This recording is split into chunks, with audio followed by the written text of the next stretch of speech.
जय श्री राम, जय श्री नारायण। बहुत बहुत स्वागत है आपका YouTube चैनल पर।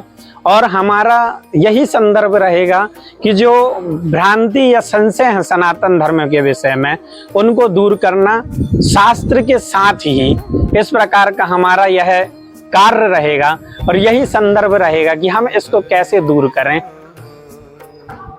प्रायः सनातन धर्म पर अलग अलग बातें आती हैं, अलग अलग भ्रांतियां फैलती हैं। इस भ्रांतियों को दूर करने के लिए हमको दूसरी जगह जाने की जरूरत नहीं है, शास्त्र का प्रमाण ही हमको मानने की आवश्यकता है।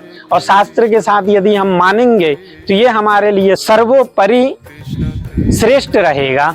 इस प्रकार की बात को हमको मानना है, और नहीं तो हम दंत कथाएं श्रवण कर करके कुछ भी कर रहे हैं। जो एक व्यक्ति कहा उसको हम सुन करके करने लगे, दूसरे दिन किसी ने दूसरी भ्रांति फैलाई उसको करने लगे। इसलिए शास्त्र का जो प्रमाण हमको बताया गया है, जो हमारे ऋषि मुनि शास्त्र लिखे हैं, उसको हमको मानना चाहिए।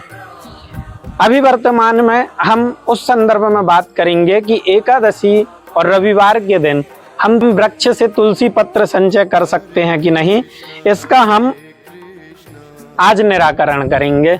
निर्णय सिंधु और नित्य कर्म में चर्चा आती है, लिखा हुआ है वैद्रतौ च व्यतिपाते भौम भार्गव भानुषु पर्वद्वये च संक्रांतौ द्वादश्याम सूतके द्वयो। क्या कहता है शास्त्र? वैद्रतौ च व्यतिपाते, वैद्रत योग आता है और व्यतिपात योग आता है, ये दो योग आते हैं। फिर दूसरा कौन आता है? भौम भार्गव भानुषु। भौम यानी मंगल, भार्गव यानी शुक्र और भानुषु यानी रवि। भौम भार्गव भानुषु पर्वद्वये च संक्रांतो। पर्वद्वय जो हैं हमारे यहाँ दो पर्व महीने में बताए गए हैं, एक अमावस्या और दूसरी पूर्णिमा। पर्वद्वयो च संक्रांतौ, प्रति मास संक्रांति तिथि आती है जब सूर्य दूसरी राशि में प्रवेश करते हैं, हर महीने आती है संक्रांति।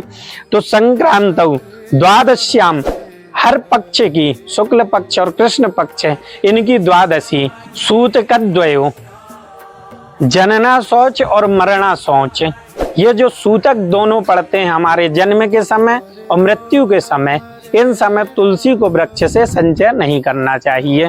कौन कौन सी जगह?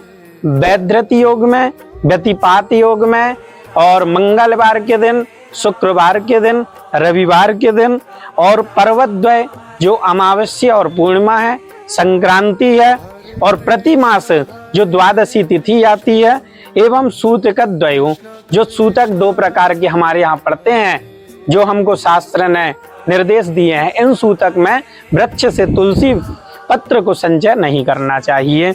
यह इस चीज को जरूर ध्यान रखना चाहिए। और हमारे यहाँ ठाकुर जी की सेवा बिना तुलसी के नहीं होती है। निषिद्धे दिवसे प्राप्ते घृणीयात् गलितं दलम तेनेव पूजाम कुर्वीता न पूजा तुलसी बिना। तुलसी के बिना शास्त्र ने आदेश दिया है कि तुलसी के बिना ठाकुर जी की सेवा नहीं हो सकती है। तो जहाँ जहाँ पर निषेध बताया गया है तुलसी पत्र तोड़ने का, तो आप इनको पहले से ही संचय कर सकते हैं। एक दिन पहले ही सायं सूर्यास्त के पहले तुलसी का संचय करें और साफ वस्त्र में उसको रख के सेवा कर सकते हैं ठाकुर जी की। इस चीज का आपको ध्यान देना है। अब एकादशी की चर्चा आती है कि एकादशी को हम क्या करें।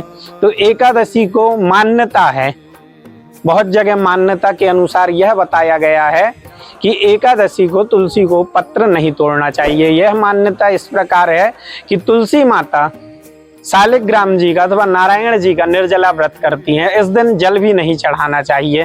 परंतु ऐसा शास्त्र निर्देश नहीं दे रहा है कहीं पर, बस यह कह सकते हैं कि हो सके तो इस दिन अर्पण जल ना करें। परंतु वृक्ष के स्वरूप में मान करके गर्मी अत्यधिक पड़ती है, ऐसे समय में आप तुलसी को जितना जल आप स्वयं ग्रहण कर सकते हैं उतना जल आप तुलसी माता पर भी अर्पण कर सकते हैं। और एकादशी के दिन ऐसा कहीं पर नहीं है कि आप तुलसी का संचय ना करें।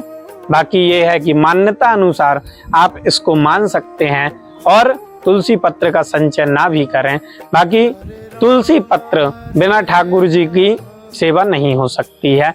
और आगे एक चर्चा आएगी कि तुलसी वृक्ष जब सूख जाए तो उसका हम क्या करें। तो आगामी जल्दी ही इसका वीडियो आप तक पहुंचेगा। जय श्रीमन नारायण, जय श्री राधे।